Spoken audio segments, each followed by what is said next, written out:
All right, so a couple slides on just sort of the basics of covalent bonding.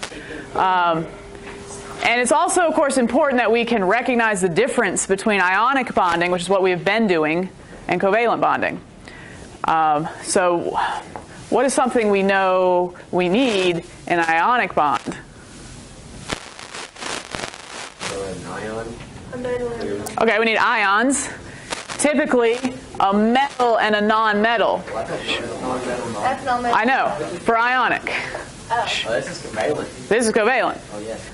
If we see a metal involved, we know that's not covalent bond. It's not a covalent bond. Or at the very least, a positive ion like ammonium was a good polyatomic example of a positive ion. That would be involved in ionic bonding. If it's a covalent bond, you will not see any metals. There'll be all nonmetals. And our other main difference is that valence electrons are shared. Each atom, or groups of atoms, will benefit from valence electrons going around everything. Not just that the metal gives its electrons to a nonmetal and nonmetal takes electrons for it. Here, electrons are shared. So sometimes we'll have a little picture that will kind of clearly show sharing rather than transferring. So here's an example, chlorine and chlorine. How many valence electrons in chlorine, real quick? 7. So how many does chlorine want? 1. Well, chlorine with another chlorine, they each want 1. It's not like one's going to give the other one and have 6. That wouldn't make sense. But they will simply share what they got. And most gases are like that. They will share what they have. So chlorine is a gas. You usually find chlorine as CO2. You know, the oxygen we breathe is a gas. You don't usually just find oxygen floating around, but you find O2. Same with fluorine or nitrogen, N2. So anyway, they will share. That's one of our very key words here for covalent bonding. So quick picture, since I will ask you to sort of recognize some of these as covalent or ionic, but you're going to know anyway simply because if it's got a metal, it's going to be ionic. All right, so I want you to just draw real quick a Bohr model of beryllium fluorine gas, which would be F2. All right, beryllium, not as a Lewis dot diagram, as a whole Bohr model. Beryllium's got how many total electrons?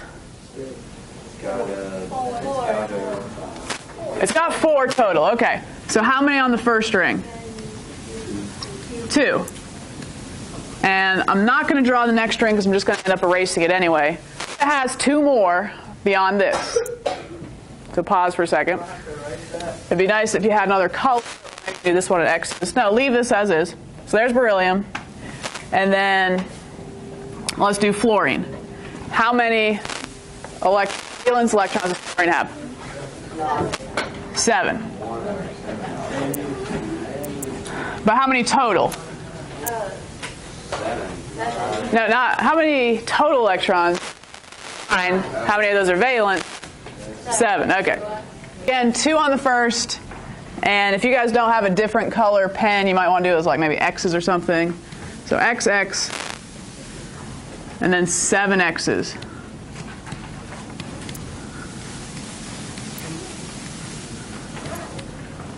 Maybe squares would have been better.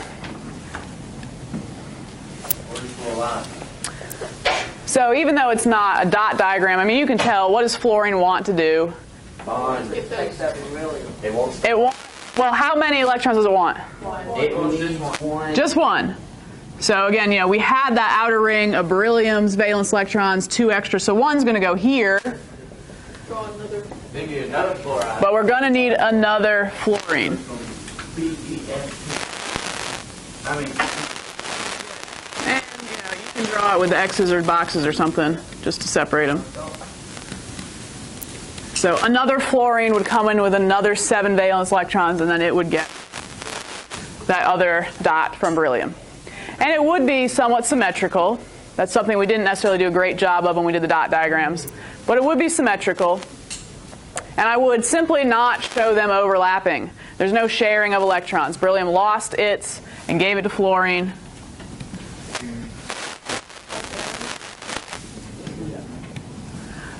Not for the final bond, no. It already happened. Is it Those, BF2 or BEF? BEF2. No arrows? no arrows. Well, just because they already transferred. So if you simply see a diagram, and maybe it doesn't tell you what the elements are, and they are not overlapped, think ionic. Okay, there's nothing being shared, and sometimes we put the charge next to them as well. Like this one gained 1 negative electron, so this would be 1 charge, 1 minus charge, and beryllium having lost 2, will have a 2 plus charge. So anytime you see charges, think ionic, and that's actually why this molecule will stay together, because opposites attract, like it's a bunch of magnets sort of all pulling on each other to stay together. All right. Now a quick covalent picture just so you can see what to recognize there. Again, fluorine, you already told me 9 total, 7 on the outside. So draw it like this.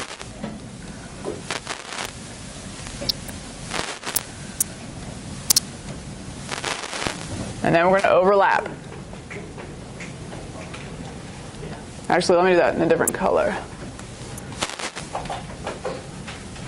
Okay. I'll step aside in 1 second.